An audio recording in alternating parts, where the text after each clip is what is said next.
Olá, amigos que me acompanham aqui pelas redes sociais, fazendo essa live aqui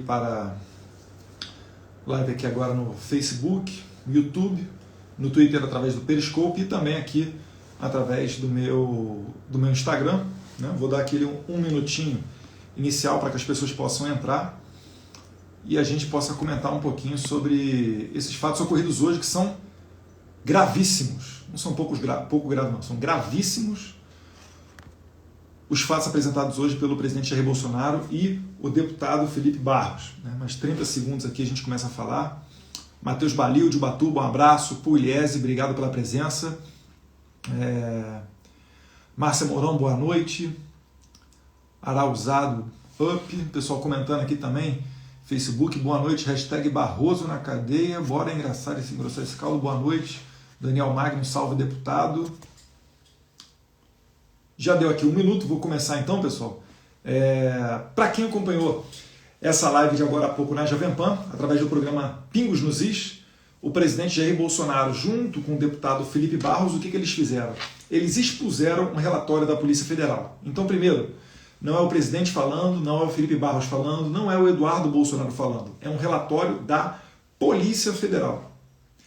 Esse relatório ocorreu porque, em abril, um hacker conseguiu invadir os sistemas do TSE. O deputado Felipe Barros demonstrou, através de documentos do relatório da Polícia Federal, em que a Polícia Federal pergunta ao técnico do TSE, que é tido como o pai das urnas eletrônicas, o senhor Giuseppe Giannino, se o sistema foi invadido. E, em outras palavras, o técnico Giuseppe Giannino admite que sim, que o sistema foi invadido de abril até novembro de 2018, ou seja, englobando o período eleitoral que foi em outubro de 2018.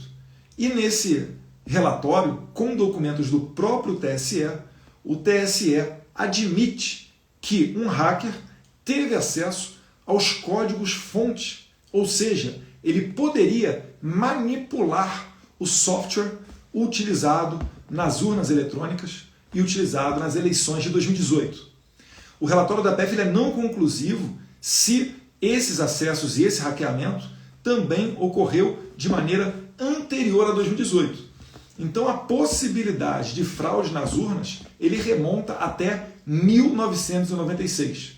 São suspeitas gravíssimas. E, como a população toda fala para mim, quanto mais resistência tem com relação à transparência nas eleições, através de um voto impresso auditável, com contagem pública dos votos, maior aumenta a certeza de que as nossas urnas elas são fraudadas. Né? O presidente chegou a falar que o ministro Barroso mentiu, porque se o TSE forneceu à Polícia Federal esses dados, esses documentos, dizendo, confessando que o seu sistema foi invadido e o hacker teve acesso ao código-fonte, então o TSE mente deliberadamente, dizendo que o seu sistema é inviolável. Primeira mentira, o sistema é violável sim. E as suspeitas só aumentam quando, algumas semanas atrás, o Giuseppe Giannino, esse técnico, que é tido como o pai das urnas eletrônicas, foi exonerado do TSE e foi contratado para ser assessor especial do ministro Barroso. Então os pontos vão se conectando e as suspeitas aumentando. O presidente é muito humilde quando ele fala, né? é muito prudente quando ele fala que pode ter sido invadido. Né? Por que ele fala pode? Porque o log, que é o banco de dados onde ficam registrados os acessos, ou seja, quando você vai acessar o seu e-mail do Gmail, fica em um lugarzinho lá nesse log, fica lá registrado. Fulano de tal acessou o seu Gmail às tal hora do dia tal, e depois ele fez um logout, ele saiu do seu e-mail na tal hora no dia tal. O que ocorre? Esses logs foram deletados pelo TSE. Ou seja, dando a entender de que houve foi deletado esse arquivo de maneira proposital. O Felipe Barros, apoiando-se no relatório da Polícia Federal, que só agora tornou-se de conhecimento público, mostra que esse hacker, inicialmente, através de uma empresa terceirizada de telefonia, que administrava de alguma maneira prestava serviços para o TRE da Paraíba, ele conseguiu acessar o TRE de Pernambuco. E depois foi acessando e quebrando as senhas de outros TREs, até chegar no coração do sistema e ter acesso a esse chamado código-fonte. Isso é muito grave. Isso vai de encontro a todas aquelas suspeitas que nós temos quando pessoas digitavam um número e automaticamente aparecia outro candidato e confirmava o voto.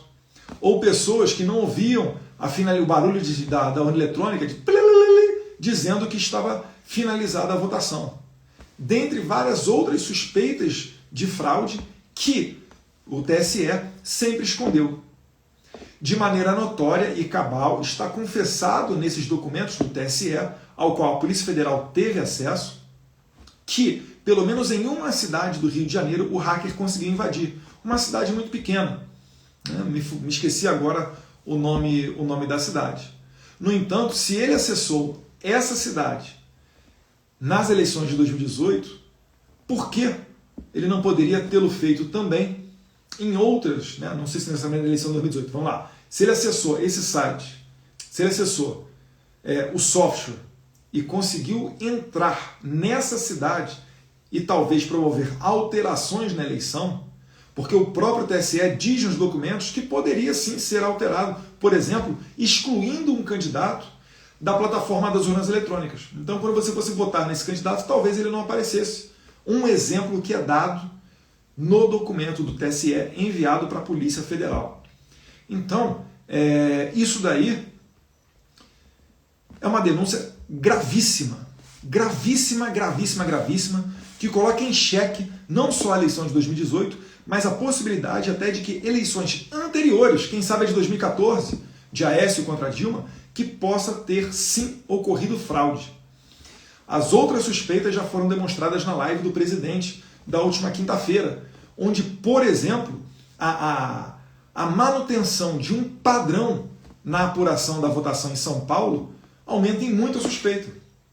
Porque é um padrão que, se seguido, é tão difícil quanto você acertar 6 vezes consecutivas na Mega Sena.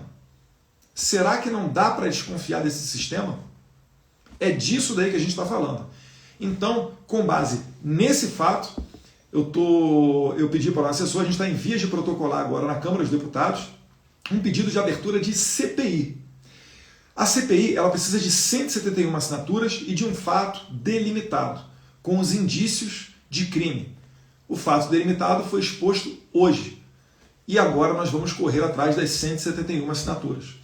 Eu fico feliz porque assim que eu dei a notícia de que estou correndo atrás de assinaturas para a abertura dessa CPI, deputados como Daniel Freitas, Carla Zambelli, dentre outros, já expressaram seu apoio, falando que vão assinar essa CPI. E eu peço a você que está me assistindo, que seja de outros estados, ou mesmo que seja de São Paulo, que não tenha votado em mim, para que você veja com o seu deputado, para ele assinar esse meu requerimento de CPI. E é muito plausível que essa CPI inicie os seus trabalhos na Câmara dos Deputados, uma vez conseguidas as assinaturas. Por quê? Porque com as assinaturas, para você abrir uma CPI, como não tem CPI funcionando hoje na Câmara dos Deputados, você pode abrir. Caso estivessem ocorrendo 5 CPIs ao mesmo tempo na Câmara, você não poderia abrir uma sexta. Teria que ser um pedido extraordinário, levado a plenário, muito mais difícil e burocrático. Mas como não tem, basta 171 assinaturas. E conforme jurisprudência do próprio TSE, quando ele abriu a CPI da Covid, eu quero crer que vá ser dado o mesmo tratamento para essa CPI. Ou seja, sem a necessidade de que o presidente da casa, no caso o Arthur Lira, e eu nem sei qual a opinião dele com relação a isso, para que possa ser aberta essa CPI. Eu quero crer que nós vamos contar com a análise transparente e imparcial do presidente Arthur Lira. O que nós desejamos é colocar mais luz e dar também a possibilidade de defesa ao TSE, que tanto diz que o seu sistema é infraudável, é inviolável.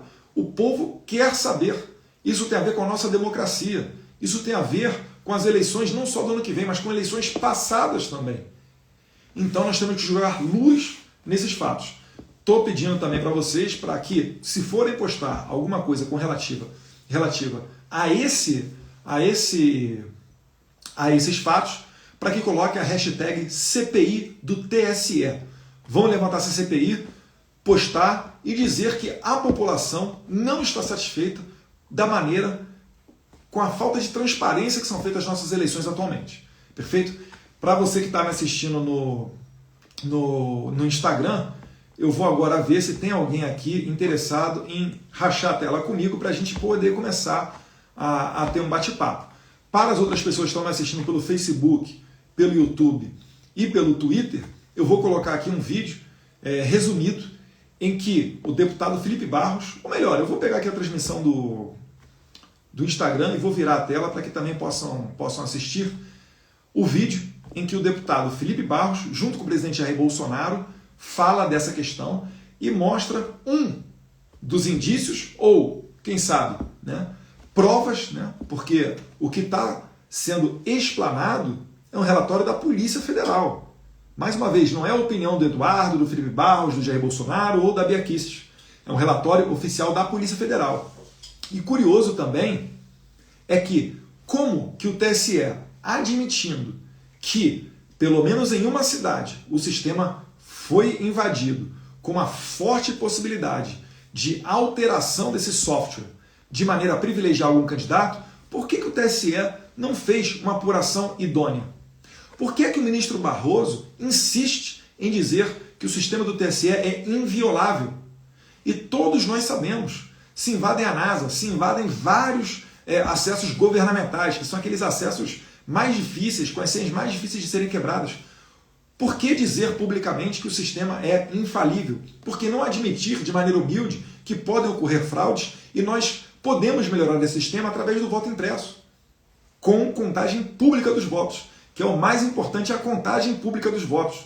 Nada adianta você ter uma impressora que vai imprimir o seu voto, ele vai cair na urna e depois a gente não possa verificar e fazer a contagem desse voto em cédula nas urnas. Curioso também como que a deputada Tabata Amaral, assim como a Thalília Petroni, algumas semanas atrás, que é a deputada do PSOL, dizem escancaradamente que você vai levar um comprovante do voto impresso para sua casa, o que pode dar margem a você ser coagido, por exemplo, por um traficante que domina uma comunidade, que ele possa te obrigar a votar em alguém e exigir que você leve esse comprovante para casa. Isso é uma mentira. O voto impresso não leva nenhum comprovante para casa. É preciso deixar isso bem claro. Isso é argumento mentiroso, isso é fake news. Será que a Thalília Petroni e a Tabata Amaral serão inclusas no inquérito das fake news?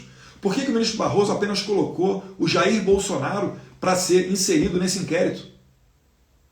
São perguntas que ficam no ar e que a população merece um mínimo de respeito e essas perguntas sejam respondidas. É por isso que eu estou abrindo a CPI do TSE. Estou começando a coletar assinaturas e acredito que, com esse fato novo, gravíssimo, a gente tenha a possibilidade de abertura dessa CPI. Indo um pouco mais adiante, amanhã é um dia derradeiro, decisivo, para a Comissão Especial que analisa a PEC 135, do voto impresso auditável com contagem pública dos votos. Ora, eu fiz um apelo aqui na Jovem Pan também para que o presidente Arthur Lira, se entender conveniente, para que ele possa pensar essa PEC e jogá-la para o plenário. Para que assim os efeitos daquela negociação do ministro Barroso com homens e líderes partidários não seja uma interferência que fira de morte a PEC 135, para que no plenário talvez a gente tenha a chance de aprovação dessa PEC. E nós temos a chance de aprovação dessa PEC. Basta lembrar que a emenda do Jair Bolsonaro em 2017, que tratava do voto impresso, foi aprovada com 433 votos. A Dilma Rousseff vetou e o veto dela foi derrubado com cerca de 368 votos, se não me falha a memória. Então, nós temos que ter tudo isso em mente e aproveito também para parabenizar o deputado Felipe Barros, porque é uma atitude de coragem. Em tempos em que deputados são presos por falar, mesmo tendo imunidade parlamentar sobre opiniões, palavras e votos garantidas na Constituição, nada impede de nós imaginarmos que o deputado Felipe Barros vá ser vítima de uma perseguição. Quem sabe o STF possa até fazer o que fez com o Terça Livre, fazer um mandato de busca e apreensão na casa do Felipe para pegar o seu celular, só para esculachar o Felipe. quebrar o seu sigilo, assim como a CPI do Covid está tentando fazer com o Brasil Paralelo, com Conexão Política, só para expor, né, e constranger os financiadores de veículos de comunicação de direita. Quem sabe expor a conta bancária do Felipe Barros só para constrangê-lo.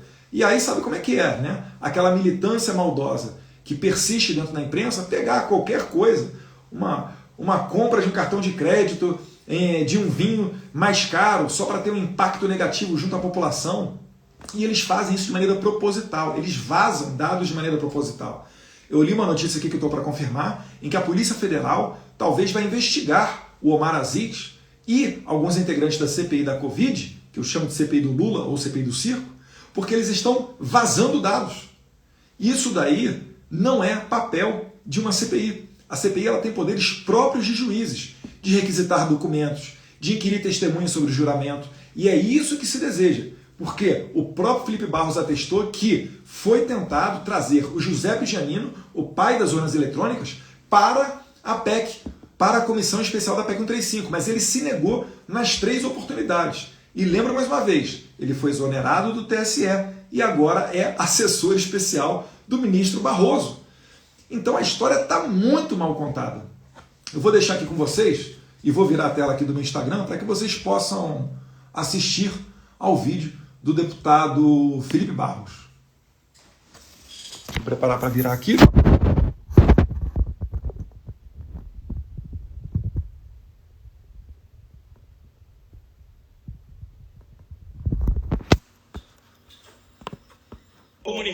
Eu não sei se eu estou certo, tá? Em novembro, vou confirmar aqui com a assessoria no regimento interno da casa, mas os sistemas do Tribunal Superior Eleitoral. O e-mail do hacker, ele é contundente.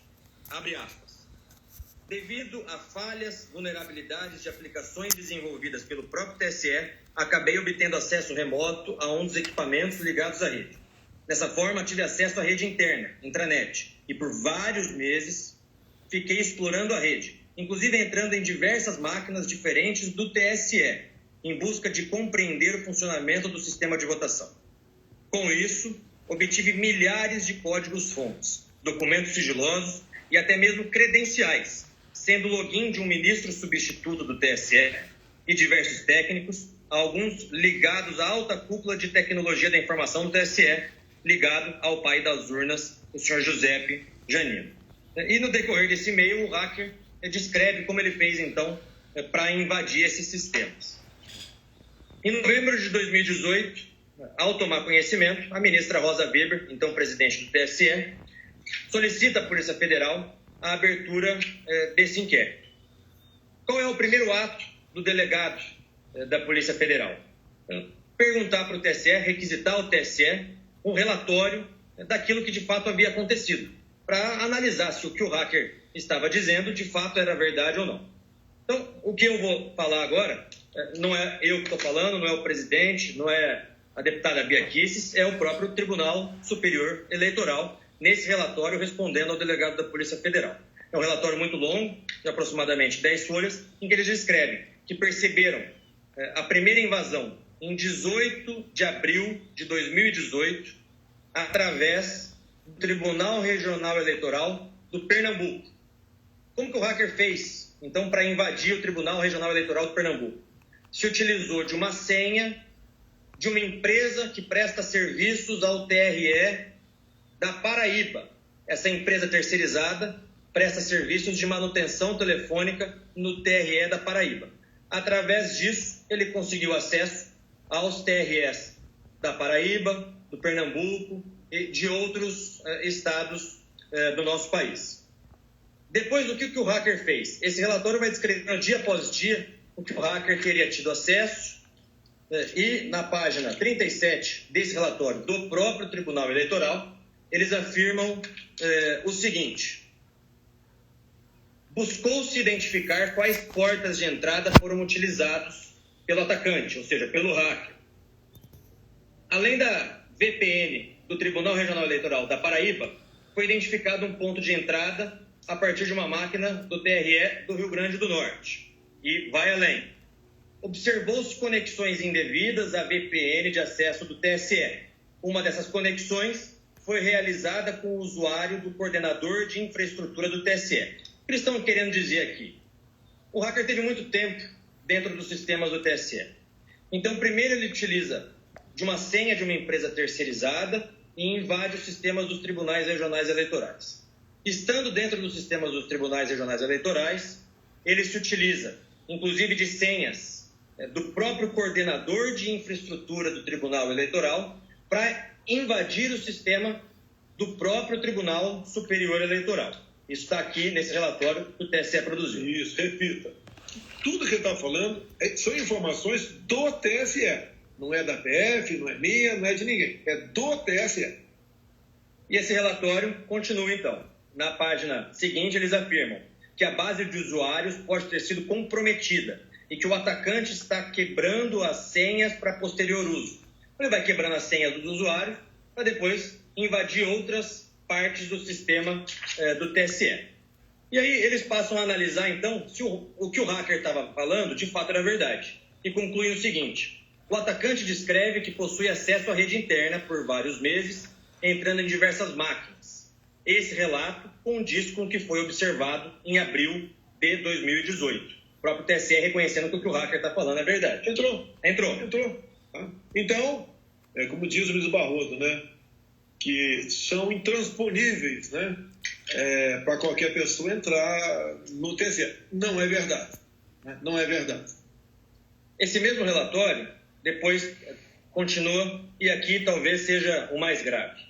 Eles afirmam que uma das partes do sistema do TSE que o hacker teve acesso foi o portal de sessão de voto informatizado, chamado SEVIN, uma parte do software do TSE, e dentro dessa parte do software do TSE está o código-fonte inteiro das urnas eletrônicas. E vejam só a gravidade. O senhor secretário substituto de Tecnologia da Informação, que assina esse documento, ele afirma o seguinte: estes equipamentos eram responsáveis pela compilação dos softwares em sua versão Windows e na versão Linux. Em execução nesse equipamento estava o Jenkins, configurado pela própria equipe da SEVIN, que é a seção de voto informatizado, uma parte dentro do TSE, sem qualquer autenticação. Então, essa parte, que contém todo o código-fonte da urna, estava sem qualquer autenticação. E o hacker, que já estava lá dentro, se utilizou de senhas roubadas de servidores e ministros, conseguiu entrar porque essa parte, que talvez seja a parte mais importante, não tinha qualquer autenticação. Então, Você falou roubado, mas pode ser também, nada descarta a possibilidade de consentimento. Não estamos acusando de conivência, longe disso. Agora, o hacker entrou no coração do sistema, concorda? Exatamente. Ok.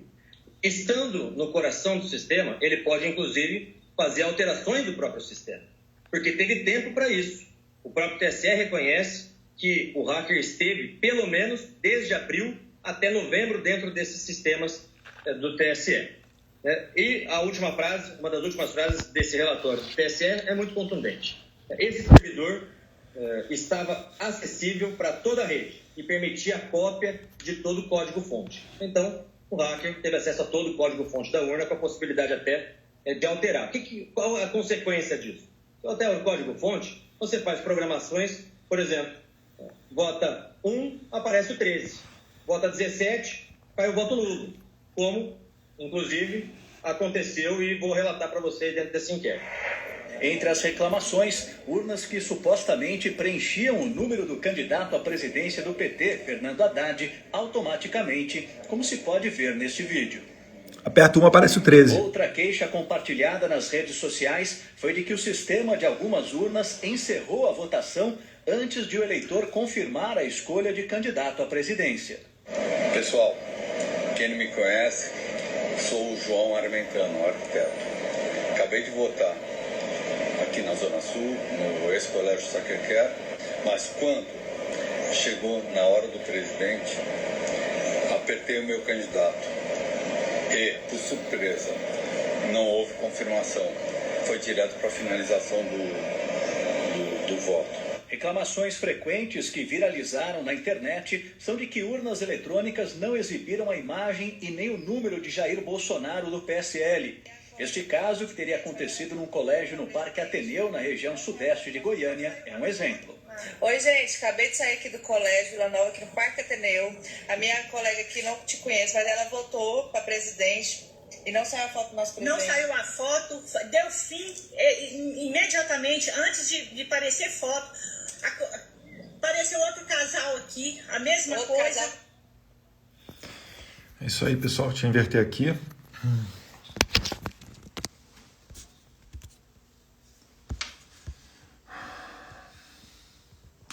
Então é isso aí, eu vou encerrar a live agora para que não fique tão longa. Peço para vocês compartilharem esses vídeos, esse vídeo aí que acabou de aparecer da Jovem Pan, depois com a matéria da Rede TV do Boris Casoy, da eleição de 2018, logo após o primeiro turno, está disponível no meu YouTube e também nos canais da Rede TV, perfeito?